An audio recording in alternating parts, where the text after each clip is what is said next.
기후변화로부터 나도 지키고 가족도 지키는 부자 아빠 살아남는 아빠.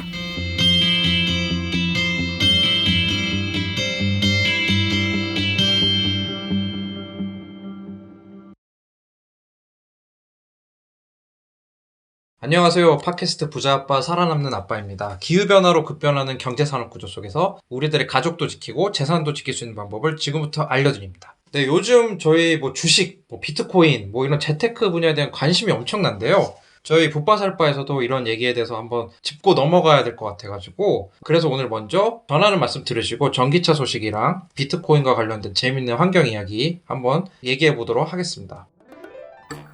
안녕하세요. 오늘 마쇼호스트 똑이에요. 오늘 소개할 제품은 바로 크릴 오일입니다. 요즘 사람에겐 필요 없는 크릴 오일 찾으시는 분들 많으시죠? 남극의 펭귄과 고래의 주식인 크릴, 먹지 말고 양보하세요. 크릴 보호와 함께 전 세계 바다의 30%를 보존하기 위해 지금 바로 인터넷 검색창에 그린피스 해양 보호를 검색해보세요. 네, 붓바살바의 심장과 영혼이죠. 김나연 선생님과 이제 김재수 선생님 오늘도 오셨는데요. 네, 어떻게 김나연 선생님, 김재수 선생님 심장과 영혼이라는 소개 마음에 드십니까? 누가 심장이고 누가 영혼이에요? 먼저 택하시는 분한테 제가 심장 드리도록 하겠습니다. 저 심장 할래요. 실체가 있으니까. 이신방 이심실 확보하셨고요. 네, 김나연 선생님은 어떠십니까? 영혼 괜찮습니까? 네, 저는 영혼을 먼저 찜했기 때문에 불만 없습니다. 네, 그러면 이제 심장과 영혼으로 당분간 하기로 하고 김지석 선생님, 네, 전기차 소식 많이 궁금합니다. 네, 요새 소식이 쏟아지는데요. 늘 그렇지만 이제 전기차 구매를 생각하시는 분들을 위한 정보하고 그다음에 그 빅픽처상 산업적으로 어떻게 돌아가고 있는지 두 가지를 한번 말씀드리겠습니다. 일단 전기차를 관심 있으신 분들 중에서 예약을 안 넣으신 분들 있으면 일단 빨리 예약을 넣으시길 제가 말씀드리는 게 아이오닉 5가 공개가 됐잖아요. 이제 예약을 받고 있는데 하루 만에 26,000대 그리고 지금까지는 한 3만 대, 4만 대 정도 됐다고 그래요. 그래서 올해 배정된 전기차 보조금이 한 75,000대 정도 되거든요. 그러니까 벌써 한 반 정도 날아간 거예요. 그리고 제가 테슬라도 지인이 있어가지고 물어보니까 올해 팔려고 생각했던 물량은 이미 다 팔았다고 예약 끝났다고. 그래서 이렇게 되면은 벌써 전기차 한 4, 5만 대 정도는 예약이 걸려 있는 거니까 최소한 빨리 하시는 게 좋고, 기아 EV6라는 게 공개가 됐죠. 좀 이름을 너무 대충 지은 거 아닙니까? 근데 저는 이름이 굉장히 자신감이 있다 이렇게 좀 느껴져서 디자인도 괜찮더라고요. 네, 디자인 괜찮더라고요. 그래서 플랫폼은 eGMP라고 현대 기아 같이 쓰는 거를 이제 쓰는 건데 성능도 굉장히 고성능으로 옵션도 있다고 그러고, 그래서 올해 사실 거면 여름쯤 가서 고민해 볼까 이럴 때는 늦을 수 있다. 예약을 거시는 게 좋다. 참고로 아이오닉 5 발표 났을 때 저한테 저희 동료들이 채팅으로 많이 물어보더라고요. 이거 어떻게 사면 되냐 말해가지고 참 여기가 뜨겁구나라는 걸 느꼈습니다. 저희가 방송에서 많이 소개를 하긴 했는데 내연기관차를 타시다가 이게 수명이 다하거나 이래가지고 전기차를 딱 타시려고 하는데 전기차도 물량도 없고 보조금도 어떻게 하는지 모르겠고 그런 거 아직도 헛갈려 하시는 분들이 많은 것 같은데 한번 어떻게 하면 됩니까? 전기차를 우선 예약을 하고 그 다음에 이제 그거를 들고 보조금 신청을 하러 가면 되는 건지. 아니 그거는 자동차 회사가 다 해줘요. 자동차에서 다 해줘요? 다 해줍니다.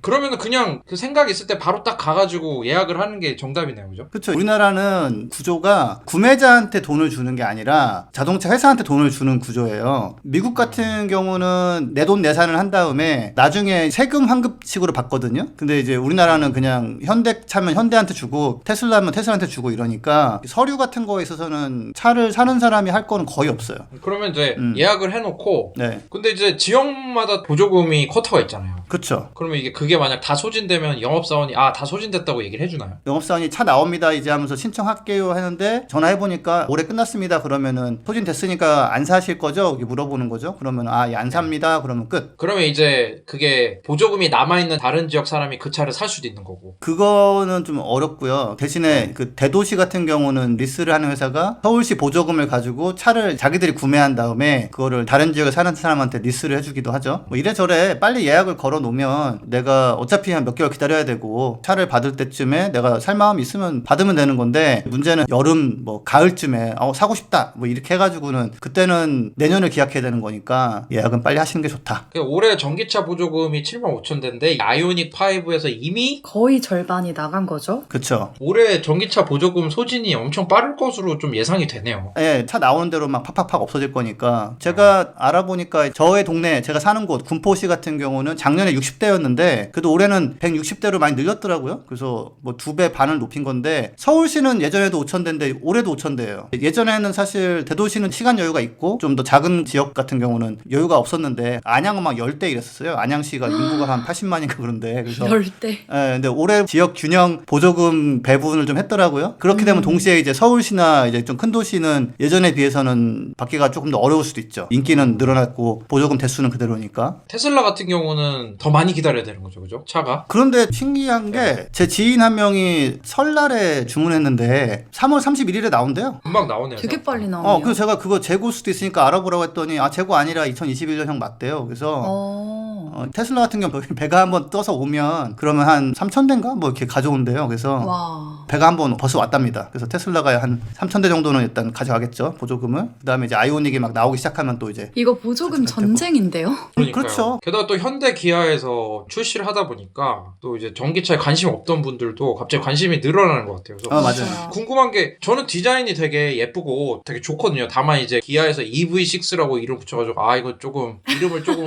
멋있게 더 지을 수도 있었는데 형님 눈치를 봤나? 막 이런 생각 들고 너무 반가운데 또 수소차가 어떻게 될지도 궁금해지기도 하고. 그린피스의 공식 입장은 그린 수소를 써서 정말 친환경으로 한다면은 뭐 나름 인정. 근데 사실 기술적으로는 에너지 효율이 전기차 대비 좀 많이 떨어지기 때문에 바람직하지 않은 면도 있다라는 게 공식 입장이고 그거는 뭐 과학에 기반한 건데 사실 이제 우리나라가 거의 유일하게 수소차가 지금 많이 팔리는 국가예요. 미국 캘리포니아하고 우리나라가 제일 많이 팔리고 일본도 별로 안 팔리는데 차가 좀 공급되다 보니까 이제 문제가 드러나기 시작하는 거예요. 며칠 전에 그 언론 매체에서 충전이 굉장히 어렵다. 이게 되게 아이러니죠. 원래 수소차는 충전이 편하다, 충전이 빠르다 이거였는데 충전이 너무 오래 걸린다라는 게 나왔는데 뭐 한 5분, 10분 걸리는데 충전 자체는 한 대가 충전하고 나가면 그 수소 압력을 높여줘야 돼요. 그 수소 충전소 안에 있는 탱크에. 근데 그거를 높이는데 한 5분, 10분 걸려요. 그래서 내가 딱 갔는데 누가 한 명 끝내고 딱 갔다. 그러면 이제 일단 대기를 한 5분, 10분 기다리다가 충전 시작하면 또 5분, 10분 이렇게 되는 건데 문제는 차는 조금 풀렸는데 작년 말도 한 6,000대 팔렸으니까 충전소 자체는 많이 없으니까 가서 한 앞에 두세 대가 있으면 각 20분씩 충전을 하는 거예요. 10분 충전 10분 대기 이렇게 되니까 내가 세 번째인데 결국엔 40분 기다렸다가 5분 충전하고 가는 거죠. 그래서 좀 슬픈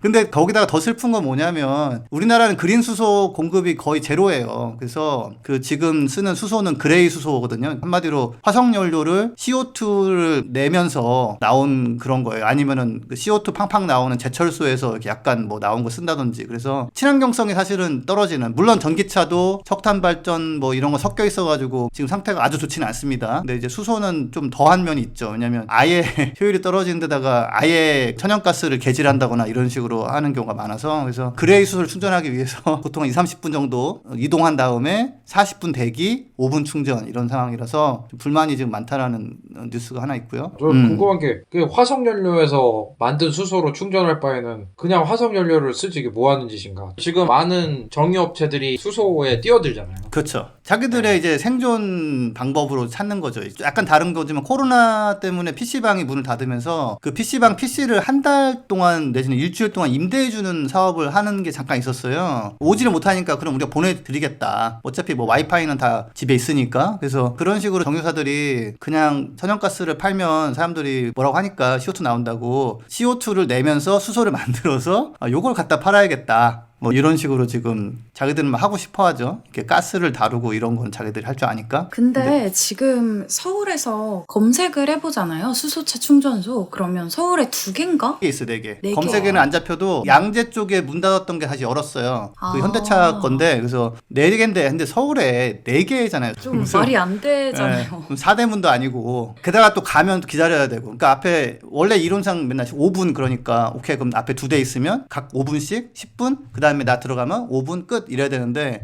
그게 아니라는 거예요. 각 한 15분에서 20분 걸린다는 거예요. 그러니까 저도 궁금한 게 이게 현대차에서 넥소의 후속 모델을 낼지 말지는 진짜 그게 좀 궁금해요. 궁금하죠? 낼까? 아, 전 안 낼 것 같아요. 계획상으로는 한 개를 내겠다는 얘기는 제가 얼핏 봤거든요. 그러니까 근데 전기차 한 11개 할 때 수소차 1개 정도 하겠다 했는데 뭐 그것도 조용히 안 하면 뭐 누가 뭐라고 하겠어요. 그냥.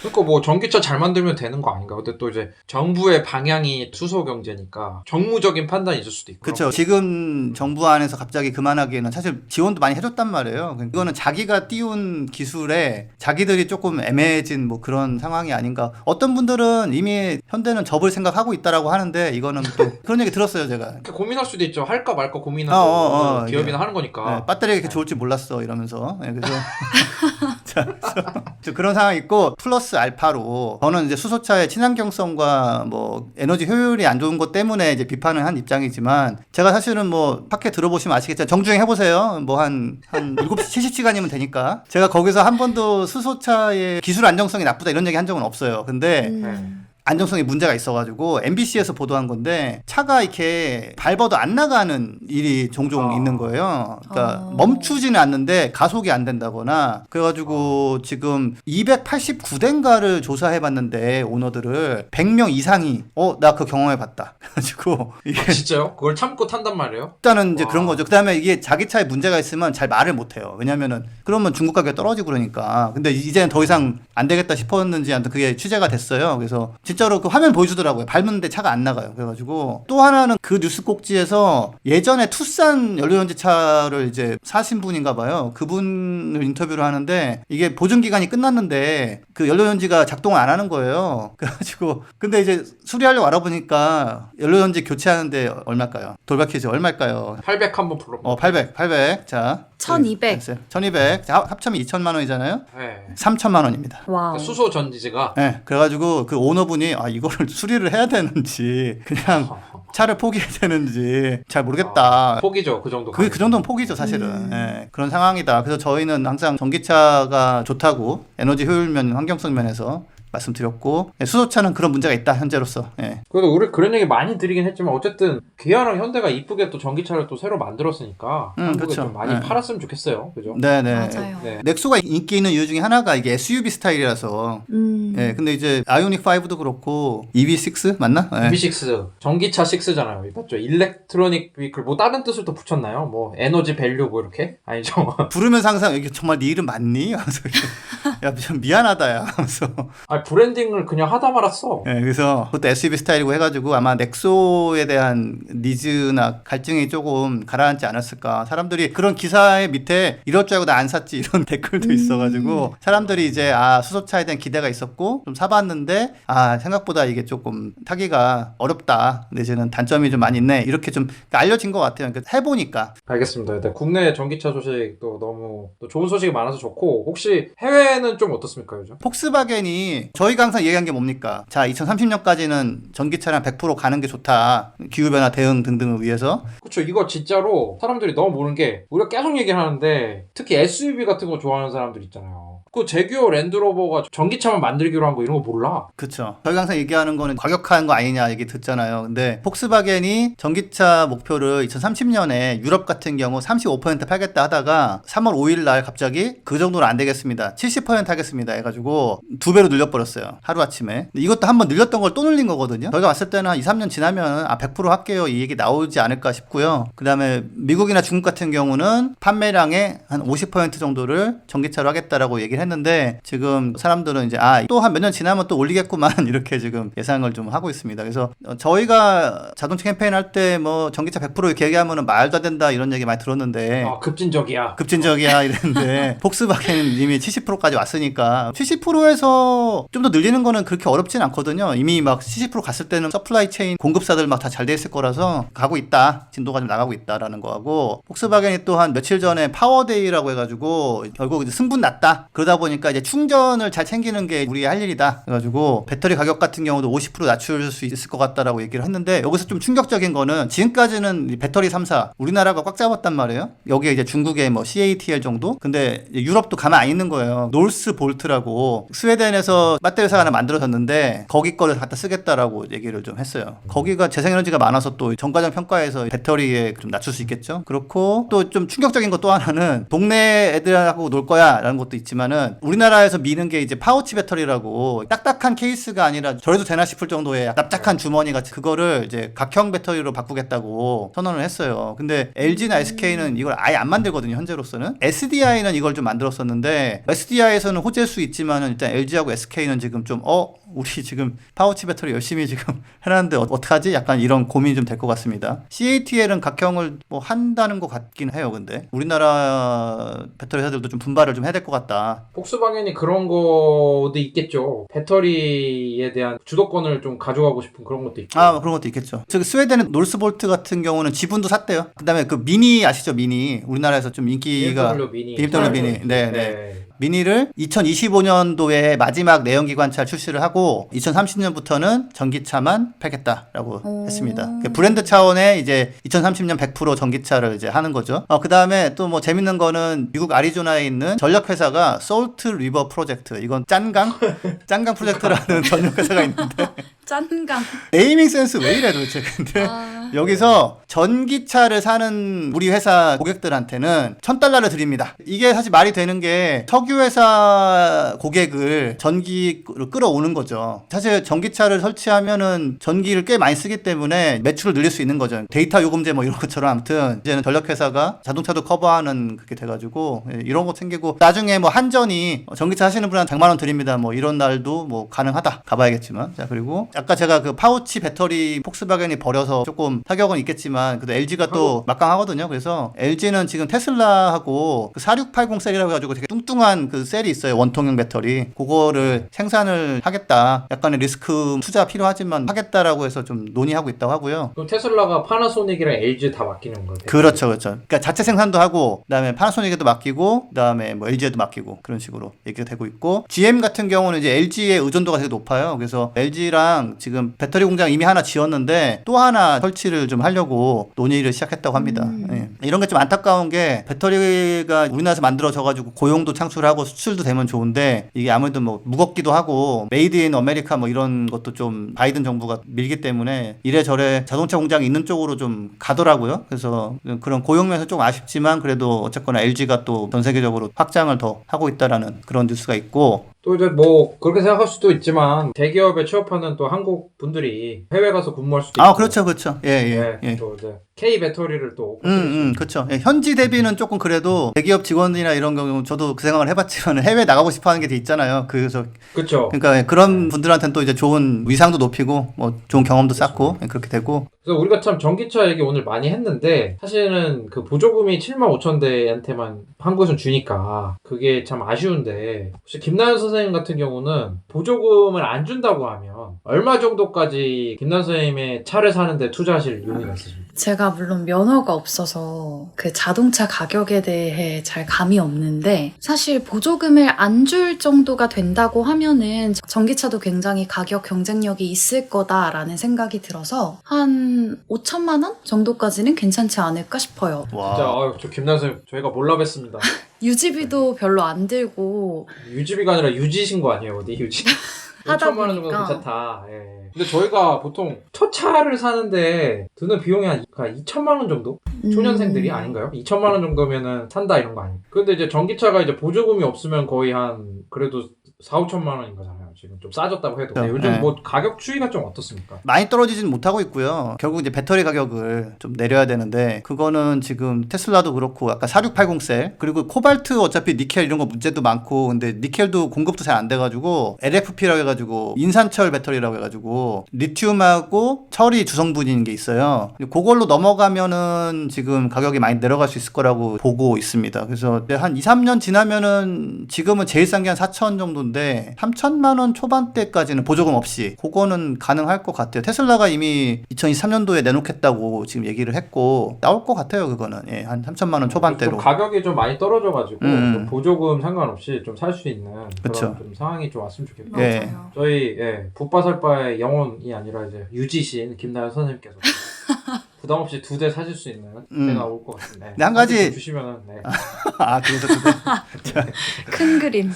한 가지 말씀드리면은 근데 이런 시각도 있거든요. 지금의 전기차를 보조해주고 전기차를 사는 건 사치 아니냐. 일부 맞는 면도 있지만 핸드폰도 그렇고 컴퓨터도 그렇고 비쌀 때 그래도 조금 팔려야 거기서 번 돈으로 이렇게 투자를 해가지고 그게 대중화가 되거든요. 그래서 그런 면에서는 지금 뭐 약간 비쌀 때 보조도 해주고 그걸 또 팔아주고 그래서 약간 문화도 만들고 이런 게 마냥 비난만 할 건 아니다. 우리나라도 합리적으로 이제 9천만 원이 넘는 차는 이제 보조 안 해주거든요. 그러니까 작년까지만 해도 뭐 테슬라 모델 X 1억 5천짜리 살 때 해줬어요. 보조금을 한 1200, 1400 이런 식으로. 근데 네. 이제는 그거 안 해주거든요. 그러니까 비싼 차는 안 준다. 예, 아주 비싼 차는 안 주고 포르쉐 타이칸 이런 거 안 준다. 예, 그건 안 줘요. 혹시라도 보조금에 대해서 조금 나쁘게 생각하시는 분들은 조금 생각을 보여주시고 기다리시면은 나올 것 같습니다. 그 붓바살바의 심장이신 김지호 선생님이 전기차 소식 많이 갖고 오셨는데요. 또 저희 요즘 재테크에 이제 관심이 많으신데 또 재테크 할 때 또 요즘 가상화폐 얘기 끊임이 없지 않습니까? 그렇죠. 근데 이제 가상화폐도 약간 우선은 수익률이 중요하다고 생각하시는 분들이 있을 텐데 저희 또 부자 아빠 살아남는 아빠에서 수익률을 볼 수는 없지 않습니까? 저희가 또 나름 비영리 단체인데 말이에요. 이게 영리적인 내용을 한다는 것이. 근데 또 이제 잘 모르시는 분들 이때 가상화폐가 얼마나 에너지를 많이 쓰는지 아니면은 에너지를 좀 덜 쓰는 가상화폐는 없는지 뭐 그런 것도 좀 알려드리고 이게 내용이 재밌는 내용이 많아서 한번 들고 왔어요. 붓바살바의 심장과 영혼이신 두 분은 어떻겠습니까? 가상화폐 좀 투자하셨습니까? 어떻습니까? 저는 주식도 안 하고 있어서 이것도 네. 안 하고 있는데 제 친구가 이거를 계속 사고 싶다 계속 얘기를 했었어요. 사고 싶다라는 얘기만. 네, 근데 제가 사지 말라고 했거든요. 아, 그 친구에게 엄청난 원망을 매일매일 듣고 있어요. 아직도 서로 대화하고 그래요? 네, 아직 친구 성격 정말 좋네. 투자는 이제 개인의 결정이긴 한데 네, 지금 하도 이제 사람들이 사는 게 팍팍하니까 막 부동산도 그렇고 주식도 그렇고 막 몇 년 전에 샀었어야 되는데 그런 얘기 다 하잖아요. 레퍼토리가. 그니까요. 지금 되게 늦은 줄 알았었는데 사실 그게 늦은 때가 아니었더라고요. 그래도 이게 가상화폐라는 게 이게 좀 맞는 표현인가요? 가상화폐라고 이미 굳혀져 있어서 그거를 이제 아니라고 말하기도 참 어색한데 원래는 그 크립토 커런시니까 그러니까 암호화폐가 맞는 표현이죠. 암호화폐. 네, 제가 약간의 역사를 말씀드리자면 저도 약간 이걸 이게 뭐야 하면서 지금 지켜본 역사가 있는데 일단은 원래 처음 시작할 때는 이거는 P2P용이다. 뭘 중앙은행이 돈 찍고 그거를 뭐 시중은행에 넣고 뭐 이런 식으로 하냐. 그냥 우리가 만들어서 우리가 돈 주면 서로 주면 되는 거지. 거의 예전에 원시시대 때 조개껍질 주순 다음에 이거 돈으로 치자 뭐 약간 그런 느낌? 가지고 아, 그걸 이제 디지털로 이렇게 만들어서. 그렇죠. 그냥 우리가 만들어서 그냥 우리가 쓰자 막 약간 이런 식으로. 제가 유교한 게임의 역사와 함께 했지만 이런 거 항상 복사가 가능하잖아요. 복사템이라고 하죠. 화폐도 그렇고. 그러니까 이제 이게 블록체인이라는 걸로 해가지고 근데 한 가지는 저 그 기술 100% 잘 이해를 못 하겠어요 저는. 근데 다만 복제가 안 된다라는 거고 이거를 누구한테 줬으면 그거를 관련한 계정 가지고 있는 모든 사람한테 그게 다 업데이트가 돼가지고 아주 수많은 곳에 동일한 기록이 쭉 보관이 되고 절대로 그래서 누가 장난질 칠 수가 없다. 뭐 누가 뭐 더 찍어가지고 뭐 그거를 아무도 모르게 더 뭐 쓴다든지 이런 걸 못 한다라는 거죠. 그래서 그 블록체인이라는 기술로 지금 이제 지석선생님이 말씀하시니까 기억이 나는데 이게 어디서 얘기가 됐었냐면 이제 전 세계에서 좀 선진국들이 개발도상국이나 이런 데다가 원조를 해주잖아요. 좀 돈도 빌려주고. 근데 이게 막 100원을 빌려주면 그 현지 주민한테는 한 30원 가고 독재자와 그 친구들한테 한 50원 가고 그런다. 그러니까 이제 블록체인 기술로 돈을 주는 게 어떠냐. 그렇죠. 뭐 이런 그렇죠. 얘기도 나오고 했던 것 같은데 또 지금 뉴스를 보면은 블록체인이 약간 탈세하는 데 쓰이고 이 가상화폐가 그 랜섬웨어라고 컴퓨터에 바이러스 걸어놓고서 뭐 몇 시간 안에 뭐 우리한테 돈 안 보내면은 다 지워버린다. 뭐 네네. 이럴 때 이제 대신에 뭐 그 돈은 추적이 안 되게 맞아. 이거 비트코인 보내라고. 달라 뭐 이런 식으로 했었죠. 스팸메일. 비트코인 뭐야 어떻게 사는 거야 해서 막 울며 겨자 먹기로 사가지고 보내고 막 이런 시기가 있었어요. 근데 또 제가 대사관 다닐 때 일본 출장을 가려고 하는데 그때 뭐 보니까 일본에서인가 거기서는 이제 커피나 피자도 이제 뭐 비트코인으로 주문할 수 있는 곳이 생겼다고 그래가지고 뭐 하는 짓인가 이게 도대체. 근데 한 가지 재밌는 거는 이게 처음에는 원래는 이렇게 P2P 화폐라고 해서 시작했는데 실제로 그거를 하려고 보니까 되게 잘 안 됐대요 이게. 피자 그때는 한 판에 뭐 비트코인 15개 뭐 이런 식이었는데 이게 이제 보내려고 하는데 모든 사람의 기록을 다 업데이트하고 막 이런 게 시간이 너무 오래 걸려가지고 피자는 30분 만에 오는데 내가 방금 전송한 비트코인은 한 3시간 만에 가고 뭐 이래가지고 생각보다 이건 잘 안 되는데 이런 게 또 있었고 그때 이제 저렇게 쓰기도 하는구나라는 게 좀 화제가 됐었죠. 그때는 가격도 안 비쌌습니다. 되게 쌌어요. 그래서 제가 되게 재밌는 게 이거 아시는 분은 이미 아실 거야. 그 스타크래프트 대회가 있었어요. 미국에서. 근데 진짜 큰 대회였어 나름대로. 그때도 e스포츠가 굉장히 활성화할 때가 아니기 때문에 네. 그때 1등은 $500, 2등은 $250, 3등 $150, 4등이 $100, 100달러는 한 대충 한 10만 원. 그다음에 5등에서 8등은 이제 아차상, 장려상이죠. 아차상. 각 25비트코인씩 주는 걸로. 그거 얼마예요 지금 따지면? 근데 이게 2011년대 비트코인이 0.3달러로 시작해가지고 32달러까지 100% 상승했다가 그 다음에 4.7달러 이렇게 떨어졌었는데 대략 그때 아무리 그래도 4등보다는 적을 거 아니에요 가치가 비트코인은 그렇죠. 예, 한 맥시멈 4달러 정도 했을 거예요 4달러. 자 그런데 이게 지금 3월 15일 기준으로 25비트코인이면은 15억 7,500만 원입니다. 와. 그래서 이거 5등에서 8등 하고 안 팔고 가지고 있었으면 대박이네요. 그렇죠. 그때 내가 프로토스한테 당해가지고 탱크 뭐 CG 잘못했다가 막 터져서 처절하게 죽고 100달러 대신에 비트코인 받아서 집에 갔으면 그렇죠. 그러면서 내가 실력이 부족해서 이랬다가 이제 이거 진짜 10년 후에 이제 네. 그래서 지금 이게 비트코인이라는 게 완전히 뭐 미국 연방준비은행 그 총재들이 계속 부정적으로 얘기하면 잠깐 가격이 떨어졌다 또 계속 올라가고 있잖아요. 이게 왜 이렇게 가격이 올라가는지 이거 뭐 어떻게 얻는 건지 뭐 채굴을 한다고 하는 건데 일단 제가 역사를 네. 좀 말씀드리자면은 그러니까 분명히 시작할 때는 P2P라고 했다가 지금은 뭐라고 하냐면은 이거는 금하고 은 같은 디지털 골드라는 표현도 쓰더라고요. 근데 금이나 은은 이제 희소 가치 때문에 가치가 있는 거잖아요. 뭐 물론 네. 뭐 색깔도 뭐 좋아하는 사람이 있지만 저건 구하기 어렵다는 거잖아요. 그래서 막 찍어냈는데 달러 같은 경우는 요즘 좀 신용을 잃은 게 막 찍어낸다 이거예요. 그죠 자기들이 기축통화니까 찍고 싶을 때 찍고 뭐가 좀 수틀리면 그냥 막 찍어내버리니까 화폐 가치가 떨어진다 이거죠. 근데 이제 비트코인은 그럴 리가 없습니다 하면서 정해져 있으니까. 네, 그래서 이제는 금괴처럼 들고 있으면 화폐 가치가 하락할 때 여기 비트코인의 가치는 유지가 되거나 뭐 심지어는 더 오르거나 그래서 이제 그 인플레이션을 헤징하는 수단이다라고 이제 요즘은 마케팅이 돼서 자리를 잡아가고 있죠. 시작은 피자값 이런 거 낸다고 그런 거였는데 10년 사이에 변신을 해가지고 그렇게 지금 취급당하고 있어요. 현재로서는. 가상 암호화 화폐가 여러 종류가 있는데 비트코인이나 이런 거는 이제 가격 올라가는 이유가 약간 채굴량이 한정돼 있다고. 무슨 퍼즐 같은 거를 컴퓨터 파워를 써가지고 막 계산해가지고 풀어내면 그때 보상으로 주어지는 건데 초반엔 되게 퍼즐이 되게 심플하대요. 그래서 그냥 조금만 뭐 1시간만 돌리면은 노트북을 1시간 돌리면은 한 대 하나 주고 막 이런 식이었는데 이게 하나 나오면은 이제 더 복잡해지는 식이어가지고 이제는 막 엄청난 비트코인 채굴용 컴퓨터를 만들어서 막 그래픽카드 막 30개 꽂아놓고 뭐 한 몇 시간 돌리면 하나 정도 나올 정도 이렇게 됐죠. 예. 그래서 요즘 뭐 자영업 힘드신 PC방 이런 분들은 이런 뭐 비트코인 채굴 업체랑 같이 손을 잡고 수익을 나누는 이제 뭐 코로나 때문에 손님이 없으니까 그렇죠, 그런 그렇죠. 것도 한다고 하고. 네네. 그다음에 이제 제가 듣기로는 이게 채굴이 이미 90% 이상 됐다는 거잖아요. 비트코인. 그러니까 10% 정도밖에 안 남았는데 저희가 부자 아빠 살아남는 아빠 아니겠습니까? 환경 얘기 빼놓고 할 수가 없는데 아까 이 가상화폐를 채굴하는데 슈퍼컴퓨터를 쓰고 하면은 이게 전기가 어마어마하게 소모가 될 것 같아요. 엄청나게 쓰죠. 얼마나 소모가 됩니까? 저희 개인적인 차원에서 보면은 그러니까 굉장히 고사양 그래픽 카드 같은 거는 사실 컴퓨터 본체 뭐 다른 거 다 합친 것만큼 이상의 전기를 쓴단 말이에요.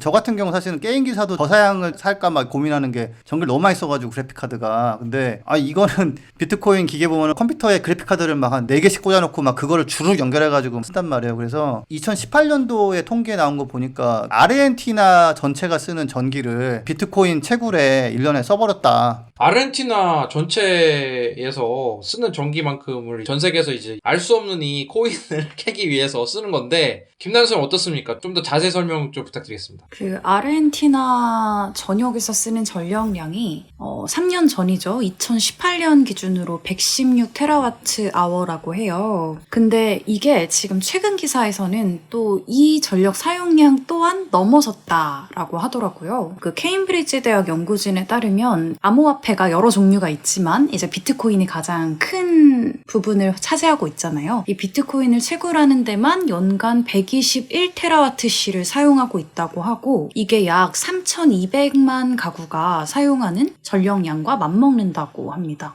어마어마한데 이게. 그러면은 비트코인이 이게 한 개가 지금 막 6천만 원 정도 하는 건데 한 개를 컴퓨터를 이용해서 채굴하려면 이제 전기가 얼마나 들어가나요? 이게 또 재밌는 사이트가 하나 있는데 케임브리지 비트코인 일렉트릭시티 컨섬션 인덱스라고 해가지고 cbeci.org라는 페이지에 들어가시면 비트코인을 채굴할 때 전력을 얼마나 사용하는지 이거를 좀 분석을 해놨어요. 여기에 따르면 비트코인 한 개를 채굴하기 위해서는 약 94,000kWh가 필요하다고 하더라고요. 그럼 이제 비트코인을 한 개가 아니라 지금 막 전 세계에서 엄청 채굴하고 있을 텐데 사실은 이게 전기가 또 선진국에서 쓰는 전기량이랑 개발도상국이나 이제 최빈국에서 쓰는 전기랑 또 차이가 있잖아요. 그쵸, 다르죠. 근데 이게 얼마나 비트코인을 우리가 캐내기 위해서 많은 전기를 쓰고 있는지 인구의 비율을 한다면 어느 정도 됩니까? 미국 전기 사용량에 대비를 해보면 약 2%, 그리고 캐나다의 약 14%, 영국의 24%, 그리고 호주의 33% 정도라고 해요. 전기가 어마어마하게 들어가는 거죠. 그쵸. 네.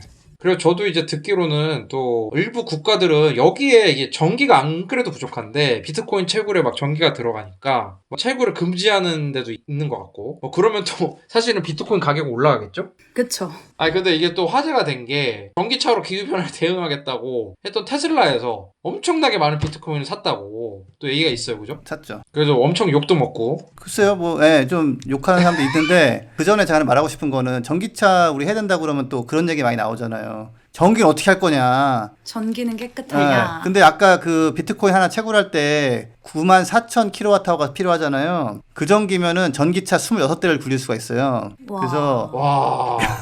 아까 나왔던 그 아르헨티나 뭐 전력량 이런 것도 그러니까 2018년도에 비트코인 채굴하는 데 쓴 전기만 해서 그걸로 돌릴 수 있는 전기차가 3,200만 대가 넘어요. 그래서 제가 사실 예전에 비트코인 관심 가진 게 딴 게 아니라 지금 전기를 이렇게 쓰고 있으면 어떡해? 라고 이제 어마어마하긴 봤던 하네요. 거거든요. 예. 그래서 봤는데 기후변화 대응의 뭐 아이콘 같은 테슬라가 덥석 비트코인을 왕창 사버려가지고 이게 뭐지? 라는 게 됐는데 제가 역사를 좀 알잖아요. 그래서 재밌는 게 테슬라에 투자하는 사람들은 꼭 비트코인도 투자를 좀 하는 식이더라고요. 아, 약간 좀 비슷한 그게 있을 것 같아요. 아니 비슷하게 보는 게 있어요. 투기나 약간. 약간 맞아요. 그런 이미지가 있어가지고. 그러니까 저 같은 사람은 그런 거에 투자를 하라고 해도 못 하거든요. 왜냐면 제 스타일이 아니에요. 이렇게 막 널뛰기 하는 돈이라. 저도. 오케이. 불안해서 못 살아요. 그죠? 예. 그 저 같은 경우인데 이제 테슬라는 제가 이제 애정을 가지고 있으니까 뭐 이렇게 좀 좋게 보는데 비트코인은 저는 애정 제로거든, 제로. 그래가지고 근데 사실 머스크도 그 많은 테슬라 팬들이 비트코인 얘기해도 절대로 안 사고 약간 뭐 장난처럼 비트코인 뭐 행사할까 뭐 이러는데 절대 안 하고 그랬는데 어느 날 갑자기 왕창 사버린 거예요. 그래가지고 아까 말씀드린 대로 그 비트코인이 몇 개인지는 모르겠는데 그 비트코인을 채굴하는데 에너지가 많이 들어갔기 때문에 그런 물건을 많은 현금을 들여서 산다는 게 좀 뭐 그런데 이제 한 가지는 뭐 이미 채굴된 거를 소유권 넘겨받은 거면은 테슬라가 산 거 자체가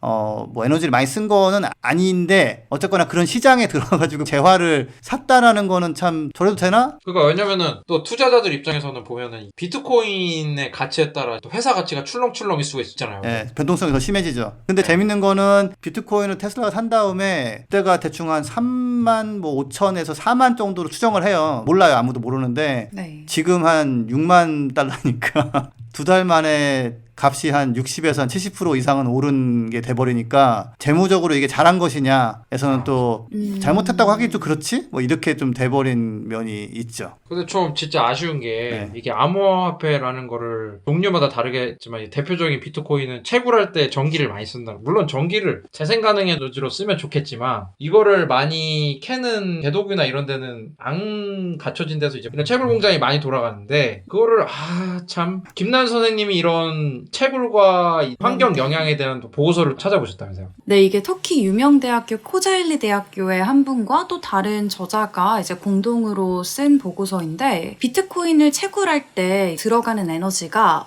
워낙 어마어마하다 보니까 기후위기에도 영향을 미친다라는 내용을 좀 중점적으로 담고 있는 보고서였는데요. 사실 이 화석연료가 아니라 재생에너지 전력을 사용한다고 하더라도 우리가 에너지 효율에 대해서는 늘 얘기를 하고 있잖아요. 뭐 전기차 얘기를 할 때도 그렇고. 그래서 또 비트코인 채굴에 있어서도 이런 부분을 생각하지 않을 수가 없는데 뭔가 환경을 위해서는 가상화폐를 거래하지 말아야 하나 하는 생각도 들거든요. 좀 어떻게 생각하시나요? 저는 전기가 굉장히 부족한 지역에서 살아본 적이 있어요. 솔직히 이게 얼마나 비싸고 돈을 벌든 말든 뭐 사실 뭐 돈 벌면 좋겠지만 너무 지나친 것 같다는 생각이 들어요. 전기가 부족한 데도 많은데 그 코인을 캐기 위해서 전기를 이렇게 많이 쓴다는 게 저는 좀 이해하기 힘들어요. 저 개인적인 생각으로. 저 같은 경우는 재생에너지를 높이고 꼭 필요한 데 써도 부족할 판에 그걸 갖다가 무슨 암호를 풀어가지고 이게 또 다수의 피해자를 만드는 게 또 뭐냐면 청소년들이나 뭐 젊은 사람들이 어른들도 포함해서 나 요번에 보너스 받으면 그래픽카드 업그레이드 해가지고 고해상도 풀 옵션으로 한번 게임 돌려봐야지 이러는데 그래픽카드가 값이 안 떨어지는 거예요. 그리고 품기에 품기. 왜냐면 비트코인 하는 업체들이 그냥 막 다 사가 버리는 거예요. 그래가지고 그래픽카드 값이 언제 떨어질까요? 사람들이 이러고 있거든요 지금.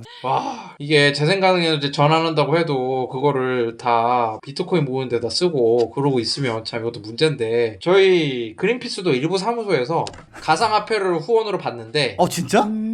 대신에 조건이 있어요. 어떤 그러니까 조건이죠? 이제 채굴이나 이런 에너지를 사용하는 그런 과정이 없어야 되는 그런 화폐로만 받을 수 있다. 라고 하는 데가 일부 있거든요. 그런 게 있나? 그거 당연하잖아요. 이게 너무 환경단체인데 안 좋은 전기를 많이 써서 하는 가상화폐로 후원을 받는다는 것은 그쵸. 그렇잖아요. 그리고 원래 후원하는 사람 입장에서는 가상화폐로 후원하면 또 장점이 있는 게 내 돈이 어디로 쓰이는지 볼 수가 있으니까 기부 투명성이 있으니까 이제 그런 정책도 하물며 있긴 한데 그래서 제가 궁금한 게 비트코인처럼 에너지를 많이 써서 채굴하는 화폐가 있기도 한데 좀 그렇지 않은 화폐도 좀 있나요? 긍정적으로 해보자는 식으로 만들어지는 게 있더라고요. 해외에서 스위치 토큰이라고 해가지고 태양광이나 풍력 같은 걸로 전기를 만들면 그걸 검증해가지고 코인을 주는 그런 거가 만들어졌어요. 그래서 근데 이제 코인이라고 그러면 조금 벌써부터 이미지가 안 좋으니까 토큰이라고 이름을 바꿔가지고 주는데 이제 그것도 뭐 우리나라 수원시 이런 데서 해보겠다라고 지금 뭐 양해각서 뭔가 할 수도 있지만 안 할 수도 있는 그거를 해놨어요. 이게 MIT에 있는 존 클리핑거 교수라는 분이 만든 건데 비트코인 같이 이렇게 좀 소모적인 거 말고 전기를 좀 덜 쓰겠죠. 아무래도 전력이 생산됐을 때마다 그거를 검증해서 주는 거를 하면 그걸 통한 추가적인 인센티브가 생겨서 너도 나도 태양광 풍력을 해서 지구온난화를 늦추는데 도움이 되지 않겠느냐 해본다고 하는데 제가 좀 찾아봤는데 되게 데이터가 많지는 않아요. 뭐 시세가 나오는 것도 아니고 수원시랑 안산 준비 중이라고 하지만 아직 되지는 않았고 그래서 일단은 뭐 그런 시도를 하려는 건 있긴 있습니다. 그러니까 뭐 재생 가능 에너지를 생산해서 탄소 배출을 낮추면 이제 그거로 이제 토큰으로 보상해 준다. 뭐 이런 개념으로. 그렇죠. 그러면 또 그런 거랑도 비슷한 거 아니에요? 탄소 배출권 거래제? 그러니까 이게 가상화폐라는 이름을 붙이고 나면은 어떻게 보면 가끔은 제 월급도 가상화폐 같고 제가 본 적은 없거든요. 그래가지고 만져본 적 없고. 만져본 적 없어. 네. 예전에 통장에 됐었지. 이제 통장도 안 써. 그래가지고 근데 이제 또 제가 이제 태양광 발전소가 있잖아요. 그래서 사실 에너지공단에서 발전량 체크해가지고 저한테 1000kWh당 REC라는 걸 한 장 발급해줘요. 재생에너지 공급 인증서라고. 또 사실 아까 나왔던 스위치 토큰 같은 경우는 사실 이미 약간 제도권에서 다른 이름으로 물론 개념은 좀 다르지만 하고 있는 거죠. REC라는 걸 받아서 팔면 현금을 주는 거. 뭐 수원시 같은 경우 어떻게 하고 있는지 다른 제가 모르겠지만 그 토큰을 많이 받으면 그걸로 뭐 버스비를 낼 수 있다거나 뭐 그런 식으로 할 수는 있겠죠. 또 이게 토큰이 이제 거래를 할 수 있을 거니까 비트코인처럼 사람들이 네네. 약간 또 이걸 모아봐야지 막 이런 식으로 하면은 또 가격이 올라갈 수도 있는 거잖아요. 생각해볼 건 뭐냐면 비트코인은 어쨌거나 뭐하는 짓인가 싶지만은 그 굉장히 복잡한 암호를 풀어야 나오는 시기 때문에 채굴 노력이 굉장히 많이 필요해서 어떻게 보면 주변에서 그 인정을 해주는 거예요. 야 저것이 힘든 건데 해냈구나. 근데 그 스위치 토큰 같은 경우는 태양광 발전소를 만들면 나오니까 갈수록 싸진단 말이에요. 발전소가. 그러니까 공급이 늘어나면 또 이게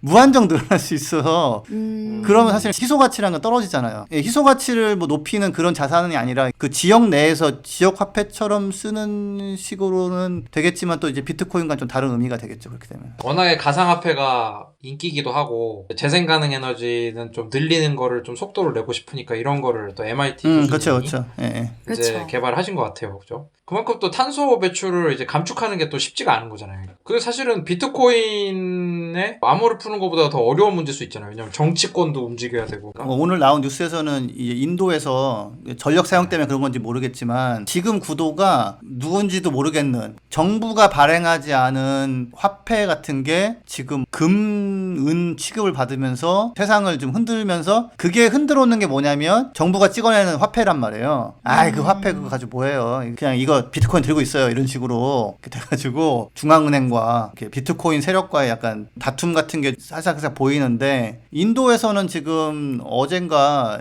비트코인 이런 거 6개월 안에 다 팔아버려라. 그 이후에 보유하고 있으면 가만 안 두겠다 뭐 이랬다고 하는데 전기 때문인지 아니면은 화폐에 대한 도전에 대한 응전인지 그건 제가 잘은 또 지하 경제 이런 거. 아 그렇죠 그렇죠. 예. 우리나라도 지금 뭐 탈세한 사람들 비트코인 갖고 이런 거 다 몰수한다고 해가지고 네, 추징했다고 하잖아요. 네, 그렇죠. 예. 그리고 비트코인 팔면 이제 지금까지는 세금이 없는데 이제 내년부터인가는 해외 주식처럼 20% 정도 수익에 대해서 세금을 물린다고 합니다. 수익이 있는 곳에 뭐 추징이 있는 거니까. 그렇죠. 또 이제 사실은 이게 비트코인이라는 게 이 채굴하는데 전기를 많이 쓴다는 게 우리가 오늘 한 얘기지만 사실 IT 기업이나 이런 데도 좀 전기를 상당히 많이 쓰잖아요. 그쵸. 이제 저희가 2017년에 클리킹 클린이라고 해서 깨끗하게 클릭하세요 라는 글로벌 보고서를 발표한 적이 있어요. 이게 한국, 미국, 대만, 중국의 주요 IT 기업들의 친환경 성적표를 담은 보고서라고 보시면 되는데요. 성적평가 기준은 기업들의 재생에너지 사용 실적, 그리고 이행 약속, 정보의 투명성 이런 것들을 기준으로 했어요. 그래서 결과가 궁금하실 텐데 애플이랑 구글은 A를 받았고 네이버가 C를 받았고 삼성 SDS가 D를 받았고 LG CNS가 F를 받았었거든요.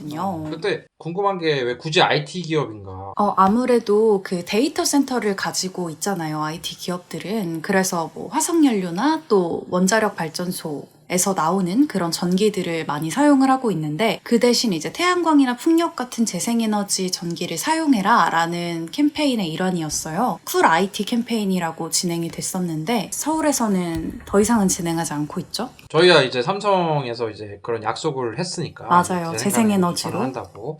이 데이터 센터도 이제 전기를 많이 쓴다는 게 저는 좀 되게 신기했거든요. 왜냐면은 전기를 많이 쓰는 데는 약간 철을 만든다든지 그런 데가 좀 전기를 많이 쓸 거라 생각했는데 우리가 사실 이제 SNS 통해 가지고 교류를 많이 하잖아요. 사진도 보내고 뭐 동영상도 보면서 뭐 안부도 보기도 하고 서로 소비를 부추기기도 하고 우울감을 불러일으키기도 하고 하는데 예전 같으면은 예를 들어서 뭐 싸이월드 이럴 때는 전기 써봤자 얼마 썼겠어요. 그 도토리나 주워갖고 방 꾸미기 하는 것도 뭐 아이콘도 정말 조그맣고 근데 지금은 뭐 3D 이모티콘 보냈다가 동영상을 풀 HD로 막 보냈다가 넷플릭스도 사실 전기를 꽤 쓴단 말이에요 이게 그래가지고 UHD가 갔으니까 더하죠 이제. 네. 영상을 볼 때 저희가 만약에 1:1 영상을 보면 양쪽이나 아니면 위아래로 그 화면이 남잖아요. 거기에 까만색 배경을 할 때도 있지만 뭐 블러 처리를 해가지고 배경을 또 넣을 때도 있잖아요. 근데 그게 까만 화면으로 이제 볼 때가 더 전력 사용량이 낮다 뭐 이런 얘기도 있더라고요. 영상을 하도 많이 보니까 하나의 픽셀과 하나의 뭐 음성 신호를 보낼 때마다 그게 다 전기란 말이에요. 그래서 풀 HD 동영상 같은 경우 4K도 가더니 이제 8K 우리가 이럴 때가 아닌데 그래서 저도 놀란 게 그 미국에서 재생에너지 쓰는 회사들 랭킹을 제가 찾았는데 아니 구글이 제일 많이 쓰더라고요 전기를 7.5TWh를 쓰는데 미국에서 전기를 가장 많이 쓰는 게 구글이요? 재생에너지 가장 많이 쓰는데 근데 인텔 같은 경우는 자기들의 CPU 칩도 만들잖아요. 근데 반도체는 보통 전기를 좀 많이 쓴다는 좀 비난이 있는데 인텔이 물론 공장이 이제 미국만 있는 게 아니라서 그런 거 있겠지만은 인텔이 5TWh를 쓰는데 구글이 7TWh를 쓰는 거예요. 아까 비트코인을 채굴할 때 1년에 쓴 게 12TWh였거든요. 그러니까 구글하고 인텔 합치면은 비트코인 쓰는 만큼 쓰는 거예요. 그러니까 우리가 제조업이 문제고 뭐 자동차가 문제고 물론 다 문제인데 데이터 센터도 지금 무시할 수가 없는 게 많은 전기를 쓴다. 근데 다만 이거는 태양광 풍력으로 대체가 가능하고 구글 같은 경우는 재생에너지 쓰는 게 106%예요. 100%가 넘어요. 마이크로소프트가 100%, 인텔도 100% 이러니까 필요한 에너지를 다 재생 가능 에너지로 충당한다는 그렇죠. 만들 수 있다. 그러니까 뭐 전기차도 차를 아예 포기하면 좋지만 차가 필요하고 뭐 쓴다면 전기를 태양광 풍력으로 만들어서 환경성을 극도로 높일 수 있다라는 거가 이제 장점이고요. 또 채굴에 전기를 쓸데없이 많이 쓰는 분다는 그러니까 그럴 때가 아닌데 지금. 그게 참 기후 변화 대응에 힘써야 될 상황에서 또 좀 아쉬운 것 같고 또 오늘 가상화폐 얘기를 또 처음으로 한번 해봤는데 데이터 센터까지 얘기를 하게 된 것 같아요. 그래서 네. 오늘 방송 들으시는 분들은 이렇게 코인 투자하시는 건 개인의 자유지만 이왕이면은 좀 재생 가능 에너지에 좀 늘리는 데 도움이 되고 약간 스위치 토큰처럼 친환경으로 제작할 수 있는 그런 코인을 쓰시면 좋겠습니다. 전하는 말씀 듣고 오늘 녹음을 마무리할 수 있도록 하겠습니다. 그린피스 유니버스는 애플 팟캐스트, 구글 팟캐스트, 팟빵, 파티, 앵커, 스포티파이 등을 통해서 들으실 수 있습니다. 방송에 대한 의견이나 참여를 원하시는 분들은 gkr@greenpeace.org로 메일을 보내주시면 저희가 정기적으로 확인하도록 하겠습니다. 네, 오늘 또 방송 어떠셨습니까? 김난쌤 약간 요즘 팟캐스트보다 좀 더 자극적인 또 방송도 하신다고 들었어요. 네. 자극적인가요? 일단 실시간 소통이 가능한 건데 아시는 분들은 아시겠지만 그 클럽하우스라고 아직은 이제 iOS에서만 지원이 되는데 안드로이드에서도 우회적으로 좀 들어오시는 분들이 계시더라고요. 그리고 안드로이드도 이제 개발 중에 있다고 하는데 아무래도 장점은 좀 실시간 소통이 가능하다. 하지만 단점은 기록이 되지 않는다? 어떻게 보면 또 장단이 아닐 수도 있고 그래서 이번 주까지 한 3번 정도 후쿠시마를 주제로 진행을 했는데 조만간 또 지석쌤이나 뭐 등등 모시고 전기차에 대한 얘기도 해보면 좋을 것 같아요. 청취자분들이 방송을 들으려면 클럽하우스 앱을 설치하고 애플 같은 경우는 네. 그 다음에 어떻게 하면 돼요? 일정을 저희가 만들게 돼요. 그래서 검색창에 뭐 이제 그린피스라고 치시면 저희가 그린피스라는 키워드를 넣은 일정을 확인해 보실 수 있을 것 같아요. 또 이게 초대를 받아야만 클럽하우스를 가입할 수 있다면서요? 네, 맞아요. 제가 한 초대권이 7개 정도 남아있는데 네. 필요하신 분들은 댓글로 남겨주시면 초대해드리겠습니다. 아, 네, 좋네요. 그것도 초대 받았냐 안 받았냐로 또 섭섭하게 생각하는 사람도 있을 수 있으니까